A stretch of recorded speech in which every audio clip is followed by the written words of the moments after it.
Muling nagsagawa ng noise barrage ang mga supporters ng ABS-CBN sa mga social media platforms.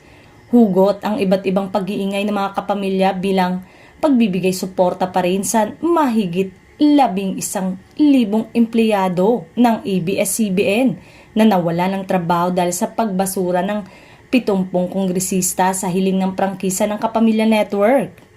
Todo suporta rin ang mga netizen na dapat umano'y hindi makalusot ang mga kongresista na tumutol na mabigyan ng panibagong prangkisa ang ABS-CBN Network sa nalalapit na halalan.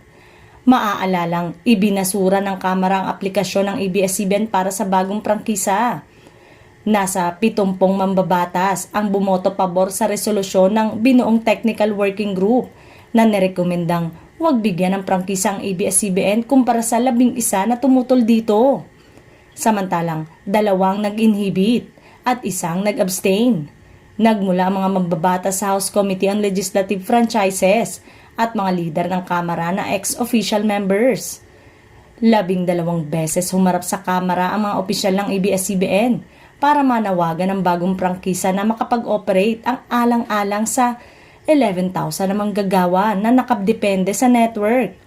May 5, nang ipatigil ng National Telecommunication Commission ang pag-broadcast ng ABS-CBN, 1 araw matapos mapaso ang prangkisa nito.